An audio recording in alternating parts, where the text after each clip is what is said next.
Hi, I'm Rev Myron. I'm a minister through Pathways of Light, and I've been a Course in Miracles student for 40 years. I'm going through the text this year, reading it a paragraph or two at a time, asking Jesus to clarify for me, and then I write from that clarity. And that's what I'm sharing with you today. So we're reading chapter 5, section 4, Teaching and Healing, and we'll read paragraph 4 today. I heard one voice because I understood that I could not atone for myself alone. Listening to one voice implies the decision to share it in order to hear it yourself. The mind that was in me is still irresistibly drawn to every mind created by God, because God's wholeness is the wholeness of his Son. You cannot be hurt and do not want to show your brother anything except your wholeness. Show him that he cannot hurt you and hold nothing against him, or you hold it against yourself. This is the meaning of turning the other cheek. I am listening to the voice for God when I know that I'm not this body personality, but spirit. I share the one voice when I act like I'm spirit, and I can listen to only his voice if I want to. I can learn to hear only spirit because Jesus did. He learned that he could not atone for himself alone, and so came to know wholeness. I can make the same decision, or I can listen to my ego sometimes and spirit sometimes. And this is what I've done, what we've all done, and it keeps us bound to the illusion. But I'm learning to choose wholeness. I'm learning by becoming aware of the opportunities to make this choice daily. When someone says or does something that seems like an attack, I have a choice. I can go with the ego belief that I can be attacked and plan my defense. And I can act on that thought and actively defend myself. I can hold his actions against him and let him know in little ways how aggrieved I am. This is listening to the ego voice and is equally destructive to both me and the other person, because I can't hurt another and not hurt myself. If I listen to spirit instead of ego, I may be aware that the other person may think they're acting against me, but I know they're simply acting out of fear. It has nothing to do with me. I don't feel the need to defend myself, so I don't teach defense, and I don't teach vulnerability.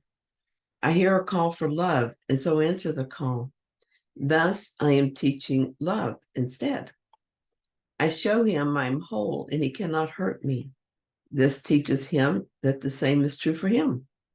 This is the meaning of turning the other cheek. I've done both of these things. I've seen attack and returned attack, and so taken us both deeper into the illusion. At other times, I've sat in perfect peace and allowed the person's fear-based attack to flow over me without effect. I didn't endure it or suffer silently. I simply didn't feel it as an attack. So I know that it is possible to hear the voice for God rather than ego. Now I practice listening to only that voice. I do this by paying attention to my thoughts and asking for healing when they indicate a desire to listen to my ego. Sometimes it takes a little while to understand and accept this help from spirit. I remember a grievance I had against someone when I was still working. I would notice a discomfort of holding the grievance, and I would ask for healing. But then I would pick up the grievance again. I don't like to suffer anymore. So I finally asked for help for this, and with more openness. I asked what it was that Spirit wanted me to know about this.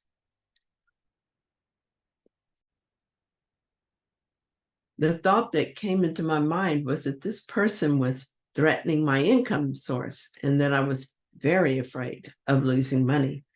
I hadn't realized this was the source of my anger with him. I thought it was his actions, but it was really about my fear. So my prayer was that I receive the atonement in this situation. I wanted my mind to be held to the belief that my happiness and well-being were based on my paycheck. I wanted to be free of the belief in loss and lack and the belief someone else is responsible for how I felt. In doing so, I would stop attacking my brother out of fear for myself. I imagine the two of us approaching God while bickering and vying for position. It's ridiculous. We can enter the kingdom hand in hand or not at all. There is no fear and no defense in God, so we must let that go if we want to know ourselves as part of God. The lesson I read today is the peace of God is all I want. I had to choose between protecting my income and the peace of God. I could not then, nor can I now, cherish any illusion and have the peace of God. As I released my fear, I found I did not need to defend myself against my brother.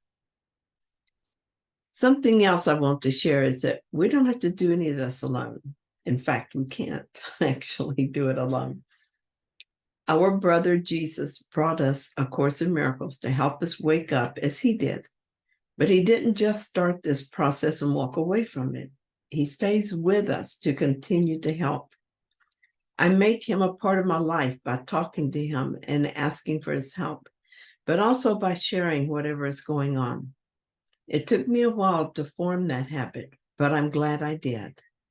I will share some passages from A Course in Miracles that encouraged me to do this.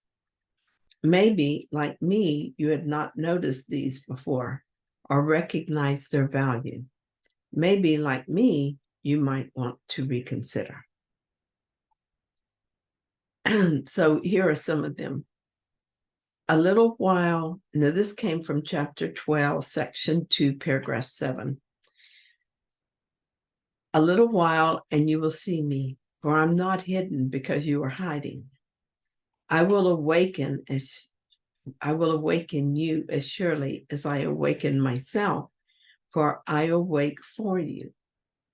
In my resurrection is your release. Our mission is to escape from crucifixion, not from redemption. Trust in my help, for I did not walk alone, and I will walk with you as our Father walked with me. Do you not know that I walked with him in peace? And does that not mean that peace goes with us on the journey? And then in chapter 7, section 3, paragraph 1, he said, when I said I'm with you always, I meant it literally. I'm not absent to anyone in any situation. And in lesson 70, he said, if it helps you, think of me holding your hand and leading you. And I assure you, this will be no idle fantasy. And then in chapter 3, section 4, paragraph 7, he said, I cannot choose for you, but I can help you make your own right choice. And in chapter 8, section 4, paragraph 6, he said, if you want to be like me, I will help you, knowing that we are alike. If you want to be different, I will wait until you change your mind.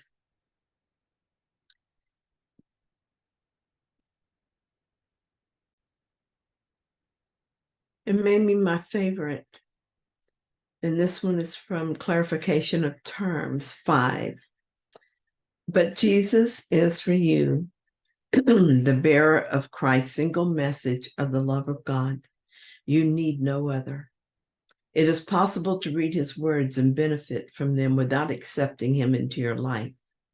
Yet he will help you a little more if you will share your pains and joys with him and leave them both to find the peace of God. Perhaps you've seen others that express his love and his willingness to help. If so, please share them with me. And if you would like to explore this list further, use this link to take you to my website where this is all written out. And that is forgivenessisthewayhome.org. And I'll put that in the comments for those who are watching this video. Thank you so much for joining me in this reading. I hope that you found it helpful. If you did, then please like it. And if you haven't yet, please subscribe. And I'll be back tomorrow with another reading. See you then.